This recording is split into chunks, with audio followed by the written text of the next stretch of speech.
2024. aasta oktoobris tähistas Kiiu Kiigepõnni lasteaed oma esimest ümmargussünnipäeva. Lasteaed sai 10-aastaseks. Kuid milliseid numbreid veel nimetada seoses lasteaiaga?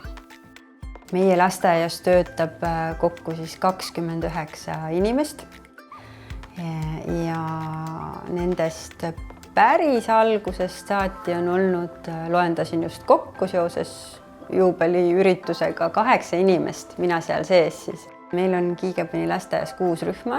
Tänase hetke seisuga on 103 last meil nimekirjas. Lasteaia kiigekujuline hoone on ehitatud eriprojekti järgi ning on saanud mitmeid tunnustusi. Meie maja on oma arhitektuuri poolest hästi eriline, ainulaadne kogu maailmas. Alguses ma mäletangi seda, et kui me ise imetlesime ja kõik, kes külla tulid, imetlesid seda maja, seda hoonet ja siis minu selline mõte oli, et me oleme nii tänulikud, et meil on see maja, aga milline selline väljakutse siis hakata ka seda head sisu looma. Lasteaiarühmade nimedeks on vihmatäpsud, vikerkaared, päikesepaid, kuukiired, pilvetupsud ja tähesärad. Ma olen uhke selle üle, et kogu meie tegevuse aluseks on meie väärtused, mis on siis lapsekesksus, meeskonnatöö ja loovus. Ja need ei ole lihtsalt, et nad on seina peal või paberil arengukavas kirjas.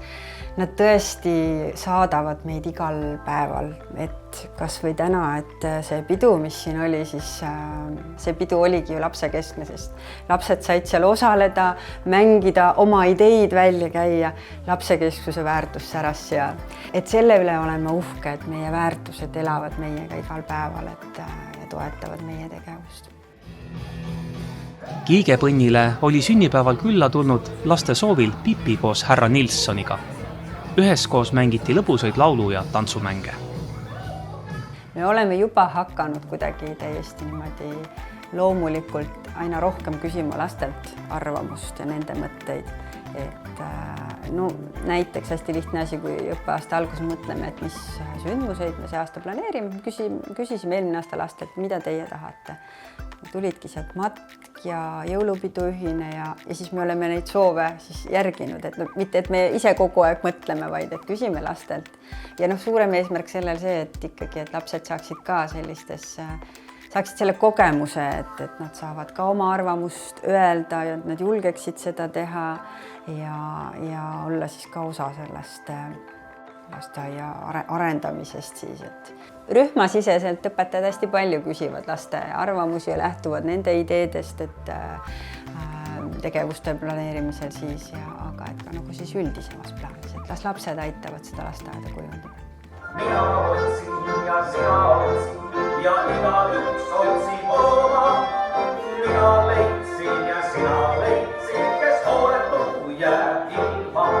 Ja üks selline eesmärk meil on ka, et püüda tegelikult lapsevanemaid ka sellistesse mõttelistesse aruteludesse, julgustada neid siia ka tulema, et ka nemad saavad oma mõtteid rohkem öelda, et nad on just võib-olla seda kogukonnatunnet sellega rohkem tekitada, et me teeme ikkagi koos seda lasteaeda. Ja nii käivad mängimine, õppimine ja üheskoos kasvamine siin majas ikka käsikäes. Me oleme hästi tänulikud siin majas, et me saame teha sellist lasteaeda, nagu meie tunneme ja usume, et on hea lasteaed.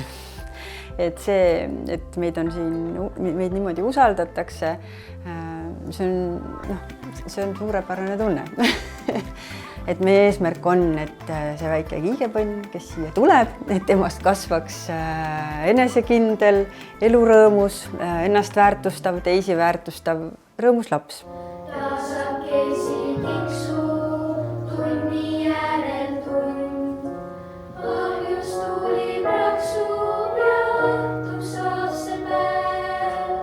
Selline hea lause, mis mind tegelikult on, juhi rollis olen olnud, on saatnud, et üks inglise vanasõna on, et kui üks töö on väärt tegemist, siis on ta väärt hästi tegemist.